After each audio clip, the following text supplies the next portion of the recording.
నారాయణపేట జిల్లా మక్తల్ మున్సిపాలిటీ పరిధిలోని బసవేశ్వర సర్కిల్ దగ్గర శ్రీ మహాత్మా బసవేశ్వర స్వామి విగ్రహాన్ని ఎమ్మెల్యే వాకటి శ్రీహరి ఆవిష్కరించారు. శ్రీ పంచమ సిద్ధలింగ మహాస్వామి మాజీ ఎమ్మెల్యే చిట్టం రామ్మోహన్ రెడ్డి, కర్ణాటక రాష్ట్ర గుర్మిట్కల్ ఎమ్మెల్యే శరణగౌడ, ఇతర మఠ పీఠాధిపతులు, స్వామీజీలు, గురువులు, ప్రజాప్రతినిధులు, ప్రజలు, భక్తులు అధిక సంఖ్యలో పాల్గొన్నారు.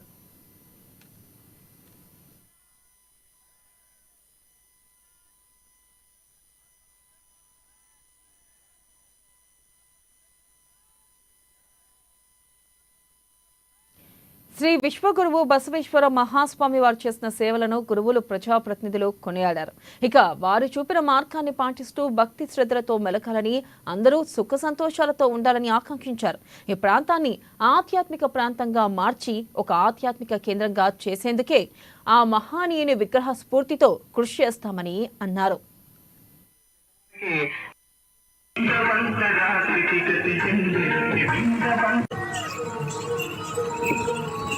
బసవలింగాయ నమః. ఓం శ్రీ గురు బసవలింగాయ నమః. ఓం శ్రీ గురు బసవలింగాయ నమః. ఓం శ్రీ బసవలింగాయ నమః. ఓం శ్రీ గురు బసవలింగాయ. ఈరోజు ఇంత పవిత్రంగా ఈ కార్యక్రమం ఏర్పాటు చేసుకున్నాం.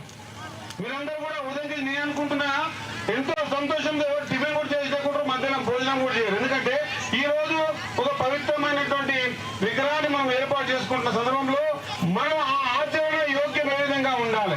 మరి ఆయన చెప్పి ఆ రోజు 12వ శతాబ్దంలోనే ఆయన సుస్పష్టత లేకుండా, కులాలు ఒంటరితనాలు ఏమి లేకుండా మరి ఆయనటువంటి ఏర్పాటు చేసుకున్నటువంటి ఆయన రూమ్ కి తన పేరు పెట్టుకుని ఈ విధంగా జీవించాలి, మానవ జీవితం, దేవుడేరా దేవుడేరా దేవాలయం దేహమేరా జీవితం అన్నటువంటి మాటని ఆ రోజు దాదాపు 389 సంవత్సరాలు చెప్తారు. ఇంతకుముందు అన్ని సంవత్సరాల కిందనే ఆయన ప్రపంచంలో ఏం జరగాలా, ఏ విధంగా నడుచుకోవాలా, అందరిని ఏ విధంగా కలుపుకోవడంతో ముందుకు తీసుకుపోవాలా, ఆ రోజే స్త్రీ జాతినంతా కూడా ఏ విధంగా బలంగా ముందుకు తీసుకుపోవాలనే ఆలోచన ఆయన సూచించాడు.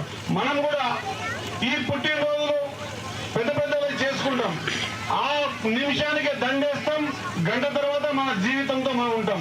అట్లా కాకుండా బసవేశ్వరుడు ఈ రోజు మనం విగ్రహాన్ని ఏర్పాటు చేసుకున్న తర్వాతనైనా ఈ రోజు ఈ ప్రాంతంలో ఆయన సూచించిన